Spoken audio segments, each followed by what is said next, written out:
Straight to the point. Atong balikan kadali ha si BBM ato milabay sa Sabado mga kaigsunan ni adto sa Naga nagkaistorya sang Leni Robredo pero ang iyang giingon nga wa raman kuno toy ingon ta politika ang uban nagduda nga nagsabot-sabot na sila kay kinala magiusa no kay unsa man la pagbangga ni Sara taas man kayo og rating sa survey.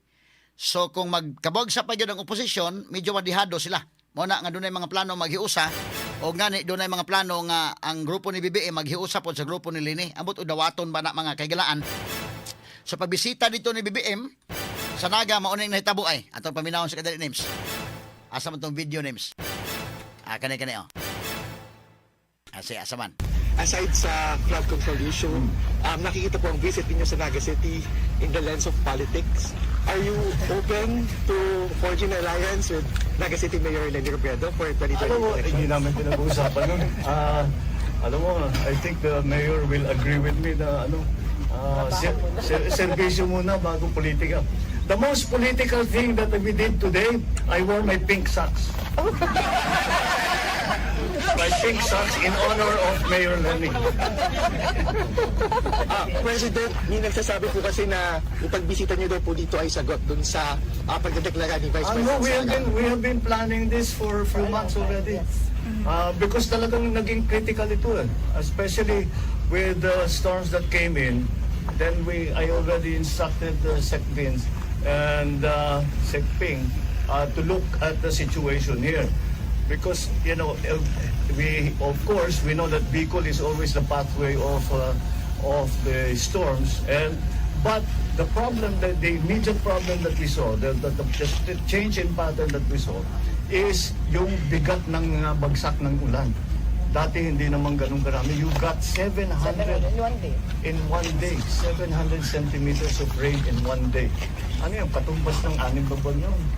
Lampas po siya sa Ondoy and Yolanda. Yeah, that's very significant, and that's why it became critical. So, we did not discuss. Serbisyo muna bago politika. Marami pang kailangan gawin. Marami pa kaming kailangan gawin. So, we will get to that. Aabot din tayo dun. To the point. Si BBM mahigala wa kuno politika ang iyara ko nung kwan in honor ni Leni Robredo nagsulot siya og pink na medyas.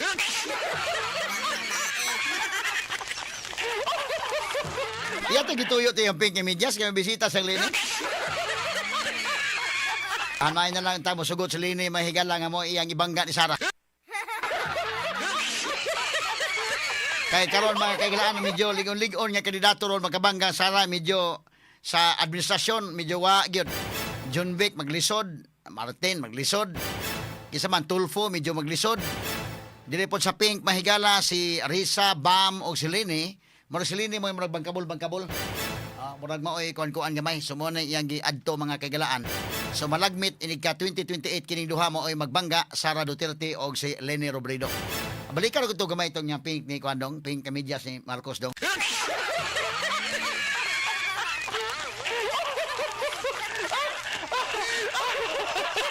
Asa mo itong video dong? Balikan ko itong video dong. Bebe, talawa. Talawa. Kini iya medyas nga pink. Nada yung mga kuan sad. Doon na yung mga muramig binata nga medyas.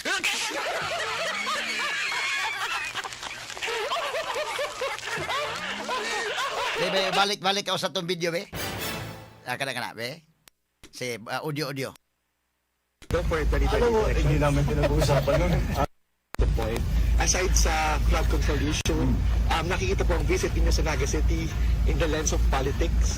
Are you open to forging an alliance with Naga City Mayor Leni Robredo for 2020 Alam mo, election? hindi namin pinag-uusapan nun.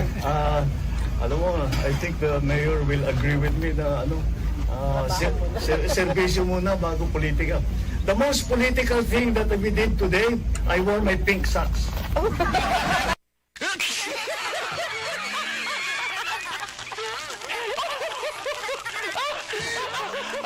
Nakatawa si Mayor Leni Robredo mahigala ha. Layo ha gina BBM kay may na mo sugot tas Leni nimo.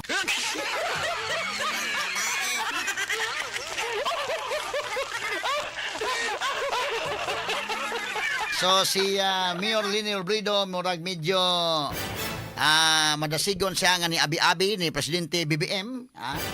kay gitagaan mga higala og sa nila 5 million para sa rehabilitation sa ilang JCM Robredo Coliseum. Hasta Ngilngiga. So, dako ni kultahay 500 million, no? Nga para mahigala sa rehabilitation sa ilang JCM Robredo Coliseum dito sa Naga City. So, bisan pa man nagkakontra na sa kaniadto atol sa politika mahigala. Pero gitagaan na mag 500 million para to mga higala sa pag-rehabilitate sa ilang Coliseum dito.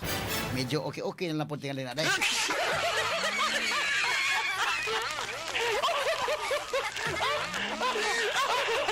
Kasi magkabalibad ang administrasyon may galag mo mo offer nga dinagko ko ng kwartahasan. Di ba kag 500 million? Di ba ka na mga higala? So kalma lang kayo. Pero naman tayong oras lekin ato lang ipadangat lang mga higala ang atong sunod pa nga mga hisgutanan. Isunod to mga drama mga higala karong taon-taon. Unya atangi sa mga higala unya ang gabi ang Sincerely Ate Arlene alas 7 sa 10 sa taglas kagabion ug alas 10 sa 12 ang tulo manong Straight to the Point evening edition man kasamang Binji Tanghiyan. Sa nga na lang skinitibok ang puwersa sa DYHP RMN Cebu ako sa kasamang Rufil Fernandez Banyok manamilit kaninyo pinagis pagingon sa tanang panahon o sa tanang higayon. Dalaygon ang Dios mayong buntag Pilipinas. Tatak RMN. Not just number one, simply dominant. Inyong napapakinggan ang Best Radio Commentary Program ng 20th Cebu Archdiocese Mass Media Awards. Straight to the point ni Attorney Rufil Fernandez Banyok. 7,107 islands and over 110 million people. One radio is favored by all. All the time, RMN kami. Tatak RMN. One radio is favored by all. Tatak RMN all the way. Loyal kami sa RMN. Tatak RMN.